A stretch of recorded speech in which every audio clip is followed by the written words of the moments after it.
जहाँ आपने अपने मन मस्तिष्क को भगवान से जोड़ना है, उस जगह को जितना शुद्ध रखोगे और मन में पवित्र भाव लेकर के जाओ, फिर देखिए जो आपके घर का मंदिर भी कमाल करेगा ना, आप आश्चर्य करेंगे कि मेरे घर में मेरे बड़ों का स्थान है, मेरे बच्चों का स्थान है, लेकिन मेरे मालिक का स्थान भी है, मेरे भगवान का स्थान भी है। और घर में सामान रखने की जगह ना हो तो अपने मंदिर में सामान मत रखना, नहीं तो लोग जो संदूक वंदूक वहीं रखे हुए हैं, दरियां डाल रखी भले लोगों ने, और बेकार का सामान वहाँ भरा हुआ है।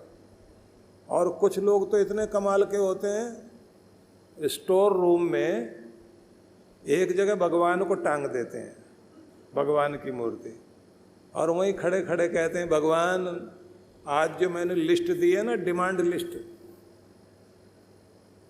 थोड़ा इसमें से 2-4 काम तो जल्दी पूरा कर देना, बाकी जो है ना महीने के अंदर पूरे हो जाए तो बहुत अच्छा, अगले महीने फिर दूसरी लिस्ट दूंगा आपको। श्रद्धा भक्ति है नहीं। और जिस तरह से 2 मिनट भी आंखें बंद करनी पड़े, उसमें भी ध्यान 3 बार इधर उधर जाता है। एक महात्मा थे, वो ये बोला करते थे कि भगवान के साथ ऐसे मजाक मत करो, दीवार पर टांग करके ऐसे खड़े खड़े पूजा मत करो, अगर उसको टांगोगे तो किसी दिन वो भी, समझ गए ना क्या कह रहे हैं, क्या वो भी तो टांग सकता है ना। तो बहुत ध्यान से भगवान का स्थान बनाओ, और आपकी माला अलग रहे, आपका आसन अलग रहे, और पूजा के वस्त्र अलग रखिए। जब आपके सोने के नाइट गाउन अलग रख लिया आपने, लोगों ने अपने में सोने जागने के कपड़े से लेकर के खेलने के कपड़े अलग रखे हुए हैं, ऑफिस के कपड़े अलग हैं, घर के कपड़े अलग हैं, किसी शादी ब्याह के कपड़े अलग हैं, लोगों से मिलने के लिए किसी स्पेशल आदमी से मिलना है उसके लिए कपड़े अलग हैं। तो दुनिया के सबसे स्पेशल परमात्मा से मिलने के लिए भी तो कोई ड्रेस होनी चाहिए या नहीं?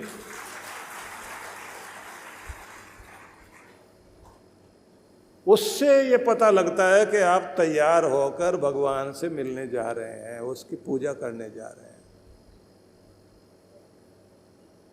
इससे पता लगता है आप कितना महत्व दे रहे हैं भगवान को। दूसरी बात आपको ध्यान रखनी है, भगवान की भक्ति करने के लिए बैठे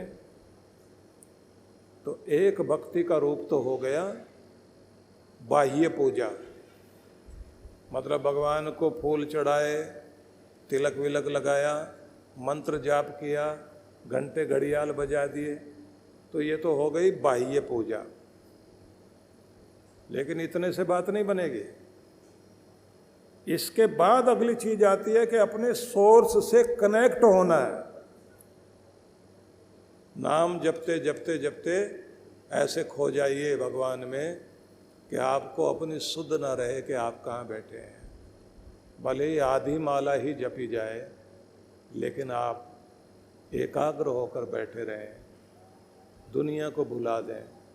जैसे किसी मेले से होकर आप गुजरे हों और आगे जाकर के किसी ऊंची जगह खड़े हो जाएं, मेला पीछे रह जाए, तो वहाँ से आप पीछे मुड़ के देखते हैं, लोग कोई खा रहा है, कोई पी रहा है, कोई शोर मचा रहा है, कोई झूला झूल रहा है, कोई घुड़सवारी कर रहा है, और आप इस दुनिया की चहल पहल को देखकर फिर आगे बढ़ते जाते हैं, और फिर लगता है कि शोर कम होता जा रहा है।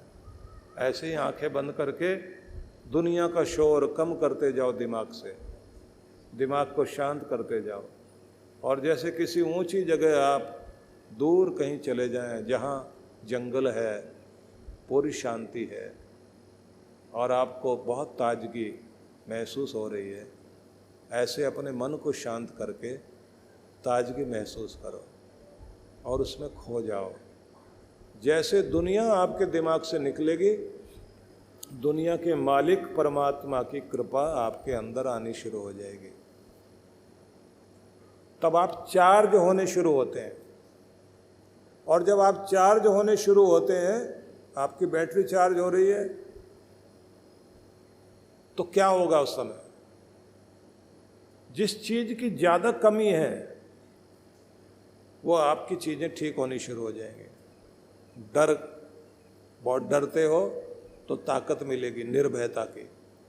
बहुत चिंता करते हो, निश्चिंतता का आशीर्वाद मिलेगा।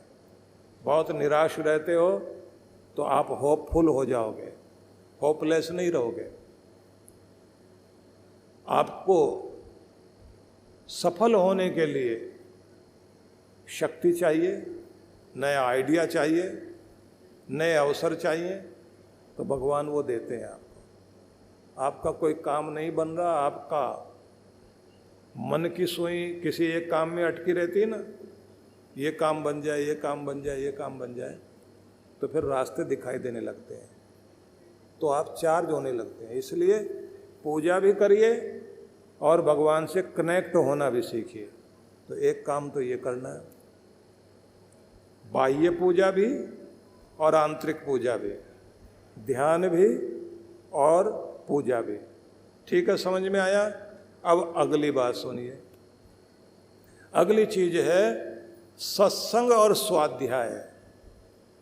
ये भी रोज करना है। और अब तो इतनी सुविधा हो गई, घर बैठे टीवी पर देख लीजिए सत्संग, और अगर आपके पास उस समय टाइम नहीं मिला तो यूट्यूब चला लीजिए, वहाँ पर कार्यक्रम आ रहा है। एक सीरीज में आप शामिल हो जाएं कि रोज ये सुनना है। और मैंने तो आपको कहा था कि प्राणायाम भी करते जाओ, सत्संग भी सुनते जाओ। वहीं बैठे बैठे आप अपनी एक्सरसाइज कर ली, सत्संग सुन लिया, और फिर स्नान करने के बाद पूजा पाठ करके कोई एक पवित्र पुस्तक रखिए। उसमें से चाहे गीता रख लें, रामायण रख लें, उसमें से कुछ रोज पढ़ें। गुरु की कोई भी ज्ञान की पुस्तिका हो, उसमें से एक चैप्टर पढ़ लिया करें। तो रोज थोड़ा पढ़ेंगे तो आपके मन मस्तिष्क को एक नई ताकत मिलती है। तो सत्संग भी रोज चाहिए, लेकिन सत्संग सुनने के साथ साथ कुछ ऐसे वाक्य मिलते हैं जिससे बड़ी ताकत मिलती है। तो डायरी एक रखिए सामने, और उस डायरी में कोई एक वाक्य लिख लिया करें। और वाक्य लिख लेंगे तो उससे आपको सत्संग सुनने से बहुत कुछ मिलता है, नई नई चीज़ें मिलती हैं। एक भक्त ने भगवान से रोज रोज प्रार्थना की, मुझे खुशी चाहिए भगवान, और खुशी का कोई पता दे दीजिए जहाँ खुशी मिलती है, और कुछ नहीं तो ऐसी कृपा करो कि भगवान मुझे खुशी का कोई टेलीफोन नंबर दे दो, मैं वहाँ से अपनी खुशी ढूंढ सकूं। तो भगवान ने उसको एक टेलीफोन नंबर दे दिया और कहा, जिस चीज को तुम खुशी समझते हो उसका नंबर देता हूं, और फिर बताना कि यही है क्या। तो इसने कहा, भगवान नंबर नोट कराइए। तो भगवान ने नंबर नोट कराया, 98, आप भी नोट कर लो, खुशी का नंबर बता रहा हूं, और नंबर लग भी जाएगा, 9876543210। याद हो गया? 9 से शुरू करिए, 1 तक आते जाइए और आखिर में 0 लगा दीजिए। ठीक है? भगवान ने कहा ये वाला, ये नंबर है, अब इस भक्त ने कहा, भगवान जी आपने ये नंबर तो बताया, लेकिन ये खुशी का नंबर क्या है? बोले वही जो तू रोज मुझे तंग करता था। तो कहता था भगवान बस काम करने का मौका मिले 9 घंटे से ज़्यादा नहीं होना चाहिए, तो उसी का 9 नंबर है ये। फिर तो दूसरी चीज कहता था 8 घंटे की मस्ती वाली नींद मिल जाए तो 9, 8। हर आदमी यही चाहता है ना, ज़्यादा काम ना करना पड़े, 8-9 घंटे काम कर लें और चैन की नींद सोने का मौका मिले और ऐसा आनंद आए, घोड़े बेच के सोएं, सवेरे उठें तो पूरी ताजगी लगनी चाहिए। भगवान ने कहा एक और चीज़ तू कहता है कि इतना पैसा और इतनी फुर्सत हो कि जो वर्ल्ड के 7 वो आश्चर्य कहे जाते हैं ना, 7 वंडर, वो 7 वंडर जो है 7 आश्चर्य दुनिया के, उनमें अराउंड द वर्ल्ड घूमने का मौका मिले, फुर्सत मिले, घूम घूम के आए, कभी पेरिस वेरिस होकर के आए, कभी जो है चाइना की दीवार देख के आ जाए, वही 7 वंडर। उनका नाम क्या लेना कि तू ये सोचता है कि काम सिर्फ 9 घंटे करना पड़े, नींद 8 घंटे की तकड़ी आए, 7 वंडर घूमने का पूरा मौका मिले। इसने कहा भगवान चाहता तो मैं यही हूँ कि ऐसा कुछ हो जाए तो कितनी अच्छी बात होगी, पर ये जो आपने 6 नंबर दिया ये क्या है? बोले ये भी तू ही मांगता है कि मेरी खुशी इसी में है, 6 फिगर में जो है सैलरी होनी चाहिए, 6 फिगर सैलरी। किसी एक के आगे 5 जीरो लग जाए तो कितना होता है? सबको पक्का याद, फटाफट बोलते हैं 1 लाख। और अगर 1 जीरो और लग जाए तो कितना हो गया? 10 लाख। तो बोला कि कम से कम जो है 5-10 लाख रुपए महीने की तो आमदनी होनी चाहिए, अपनी खुशी तो इसी में है। भगवान ने कहा वही नंबर है। तो 9, 8, 7, 6। अब इसने कहा महाराज आपने 5 नंबर भी दे रखा, वो क्या है? बोले तुमने बोला हुआ 5 डेज वर्क होना चाहिए, बस इससे ज़्यादा नहीं। 2 दिन तो छुट्टी गई हो, मस्ती आ जाए जीवन में, बस 2 दिन छुट्टी रहे तो बहुत अच्छा रहे, इससे बढ़िया तो कोई बात ही नहीं हो सकती। भगवान कुछ ऐसा काम कर दो आप कि बस मैं तो टेंशन फ्री हो जाऊं और मेरे जीवन में खुशियाँ ही खुशियाँ हो जाएं। 5 डेज का जो है वो मेरा बढ़िया से काम चलता रहे, क्योंकि सभी लोग यही सब मांगते हैं कि हमारे जीवन में जो है रुपया पैसा भी हो, फुर्सत भी पूरी हो और कोई किसी भी तरह की कोई ऐसी कमी ना हो जीवन में जिससे हम लोग जो है कहीं परेशानी अपने जीवन में महसूस ना करें। लेकिन भगवान तो भगवान है ना, भगवान ने झटका देना होता है हर एक को।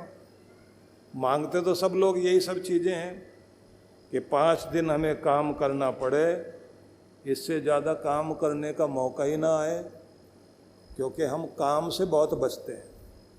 सबकी कोशिश यही रहती है, लोग बोल रहे होते हैं ना सरकारी नौकरी लग जाए, करना कुछ नहीं पड़े, और फिर लोग पूछें कितनी सैलरी है, तो सैलरी सुन के तो आदमी कहता अच्छा ऊपर से क्या आता है, ऊपर से।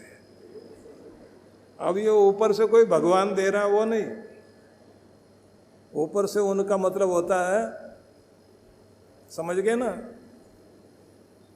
लेकिन ये बात ध्यान रख लीजिए कि जिनके पास ये ऊपर वाली कमाई ज़्यादा आती है ना, ऊपर वाले की कृपा कम हो जाती है। बच्चे बिगड़ने लग जाते हैं, मन बुद्धि बिगड़ने लग जाती है, उल्टे ऐब लगते हैं। परिणाम ये होता है कि वफादारी तो है ही नहीं, घर के अंदर वफादारी नहीं, बाहर वफादारी नहीं, जय बोलने वाले बहुत लोग, अपना कोई भी नहीं। इसलिए पूरी कोशिश करो कि जिंदगी में हमारी परमात्मा किसी के भी दुख देकर कमाना पड़े ऐसी कमाई नहीं आनी चाहिए। भगवान ने फिर कहा, एक नंबर और है आगे, 4 नंबर। तो 4 नंबर में आदमी क्या चाहता है कि चारों तरफ बस मेरा ही बोलबाला रहे, मेरा ही प्रभाव रहे, हर आदमी जिधर जाओ उधर से मेरा ही बोलबाला हो। इसने कहा महाराज वो कीर्ति तो आदमी चाहता ही है, 3 नंबर क्या है? भगवान ने कहा 3 नंबर हर आदमी कहता, 3 बेडरूम मकान तो होना ही चाहिए, बाकी ड्राइंग रूम साथ में, बाथरूम और बालकनी, ये तो सब होता ही है। इसने कहा भगवान जी खुशी का ठीक नंबर दे रहे हो, 2 क्या है? बोले 2 ऐसी अच्छी इंटेलिजेंट संतान, कोई दिक्कत ना हो, 2 ऐसे बच्चे। बोले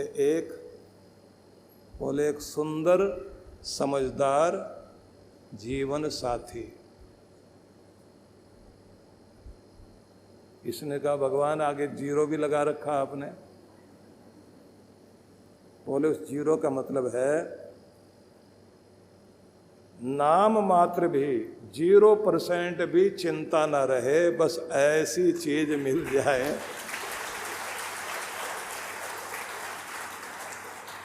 तो खुशी है।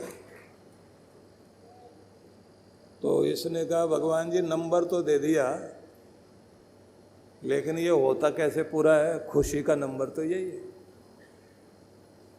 भगवान ने कहा ये तेरे जोर लगाने से पूरा नहीं होगा, ये जब भी होगा मेरी कृपा से ही पूरा होगा, नहीं तो होने वाला नहीं।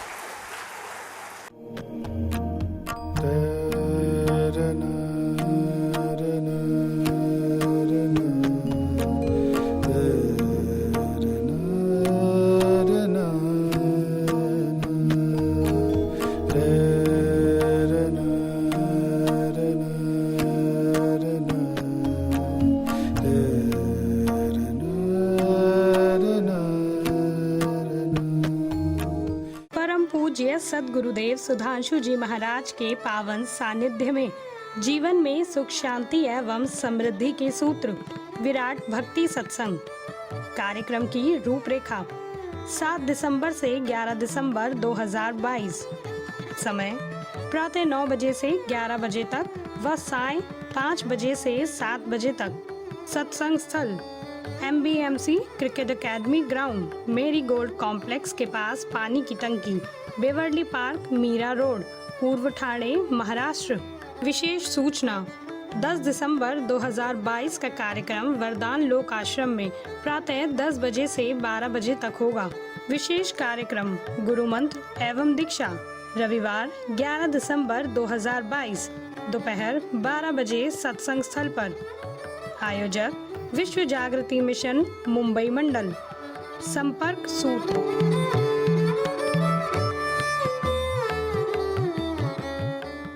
अन्नपूर्णे सदा पूर्णे शंकर प्राण वल्लभे ज्ञान वैराग्य सिद्ध्यर्थम भिक्षाम देहि चा पार्वती। अर्थात हे अन्नपूर्णे आप सदा पूर्ण हैं, भगवान शंकर की प्राण वल्लभा हैं। हे माँ पार्वती अन्नपूर्णा आप मुझे भिक्षा दे, जिससे हमारे ज्ञान वैराग्य की शुद्धि हो जाए। सेवा आज जिस संस्थान का पर्याय बन चुकी है वो है पूज्य श्री सुधांशु जी महाराज के सानिध्य में संचालित विश्व जागृति मिशन। सेवा के क्षेत्र में मिशन की एक और नई पहल अन्नपूर्णा योजना। इस योजना में आप अपने एवं अपने परिवार जनों के जन्मोत्सव विवाह की वर्षगांठ तथा दिवंगत परिजनों की पावन स्मृति में आनंद धाम आश्रम में स्थित गुरुकुल के ऋषि कुमारों एवं वृद्धाश्रम के वृद्ध जनों को सहभोज करा सकते हैं। इस अवसर पर प्रातः गुरुकुल के ऋषि कुमारों द्वारा वैदिक मंत्रोच्चारण के साथ आपके एवं आपके परिवार की मंगल कामनाओं के निमित्त यज्ञ का आयोजन किया जाता है। यजमान की सुख, समृद्धि और दीर्घ आयु के लिए प्रार्थना भी की जाती है। दोपहर को सहभोज का आयोजन होता है। आप सपरिवार आनंद धाम पधारे, यज्ञ में भाग लें और अपने हाथों से भोजन कराकर पुण्य लाभ एवं आत्म संतुष्टि के भाव से जीवन को आनंदमय करें। इस योजना से जुड़ने के लिए एवं अधिक जानकारी के लिए संपर्क करें 9582954200 9560792792। सहयोग राशि भेजने के लिए हमारा अकाउंट डिटेल है